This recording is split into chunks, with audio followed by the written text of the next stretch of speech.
Imagine you're climbing a mountain.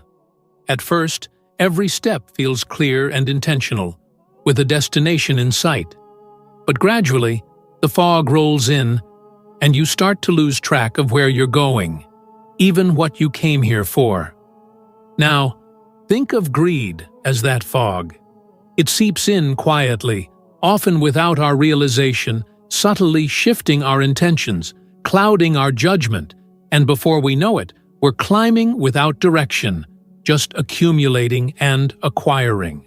More wealth, more possessions, more recognition, more of everything. Greed, from an Islamic perspective, isn't just the desire for more, it's the insatiable urge for more at any cost. Islam teaches that wealth and possessions aren't inherently bad. It's the obsession with them, the never-ending want that can corrupt our minds and our spirits. The Prophet Muhammad warned against this, saying, "If the son of Adam were given a valley full of gold, he would love to have 2 valleys." This saying sheds light on a very important truth. Greed grows, and it grows until it can consume us. But how exactly does greed take over our minds without us noticing?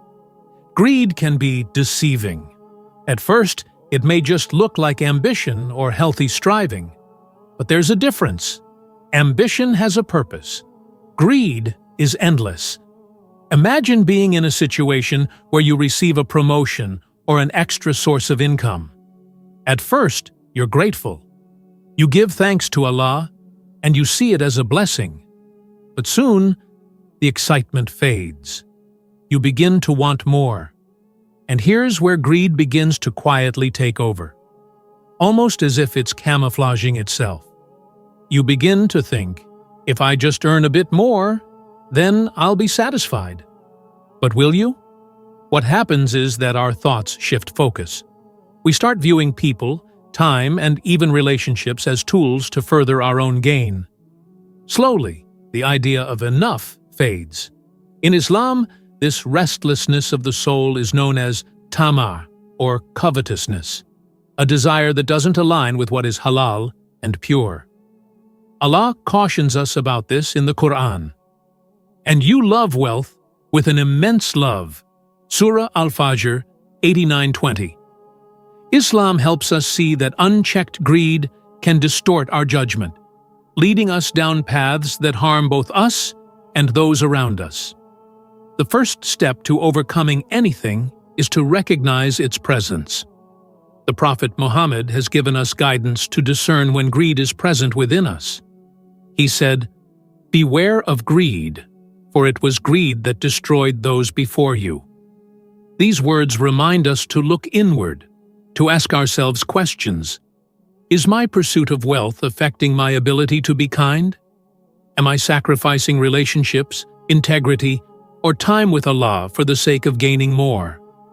This is not an easy task. Greed often masks itself as something beneficial, even virtuous. This is where the principle of muhasaba, or self-accountability, plays a crucial role.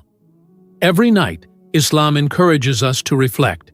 Did my actions today serve my higher purpose, or was I driven by mere acquisition? This nightly reflection, no matter how brief, can gradually sharpen our awareness. By reflecting daily, we build a consciousness that helps us see when greed begins to creep in. Islam offers us powerful tools to combat the pull of greed, leading us back to clarity and contentment. One of the most transformative of these tools is zakah, the mandatory charity. Zakah is more than a financial obligation. It's an exercise in detachment. By willingly giving away a portion of what we earn, we declare that wealth doesn't control us. It's a purification of the soul from greed. In giving, we remind ourselves that Allah is the true provider, and what we possess is a trust from Him, not a means to define our worth. Alongside zakah, there is sadaqah, or voluntary charity. When we give freely, not just out of obligation, it strengthens our spirit. The more we give, the more we soften our hearts, gradually replacing greed with compassion. The Prophet said, "Wealth is not in having many possessions, but wealth is the richness of the soul." This internal richness, where the soul feels fulfilled and satisfied, comes when we let go of our attachment to material wealth. Another powerful teaching is gratitude. Islam places immense emphasis on shukr, or gratitude, as a means to counter greed. When we practice gratitude daily, we focus on the blessings we already have, rather than fixating on what we lack. The Quran beautifully emphasizes this. "If you are grateful, I will increase you in favor." Surah Ibrahim 14:7. Gratitude transforms our perspective from scarcity to abundance, helping us realize that we already have enough, and that true wealth lies in contentment. Let's reflect on the lives of those who mastered the art of letting go. The companions of the Prophet, peace be upon him, like Abu Bakr and Uthman, were wealthy but not consumed by wealth. They used their resources to support the community, to lift others, to build a legacy of compassion. Imagine being in the position of Uthman, who purchased a well for the community so that all could have access to clean water. His wealth did not drive him to hoard, but to give. These companions serve as reminders that real fulfillment comes when we see wealth as a means to serve and uplift, not as a measure of our worth. In today's society, where we're constantly bombarded with images of wealth and success, this mindset is revolutionary. Islam reminds us that our worth isn't tied to how much we own, but to our character, our integrity, and our generosity. In the end, Islam teaches us that greed is a mirage, a deception that clouds our vision and distracts us from our ultimate purpose. But we have tools to reclaim clarity and peace. Through muhasabah, self-reflection, zakah and sadaqah, charity, and the daily practice of gratitude.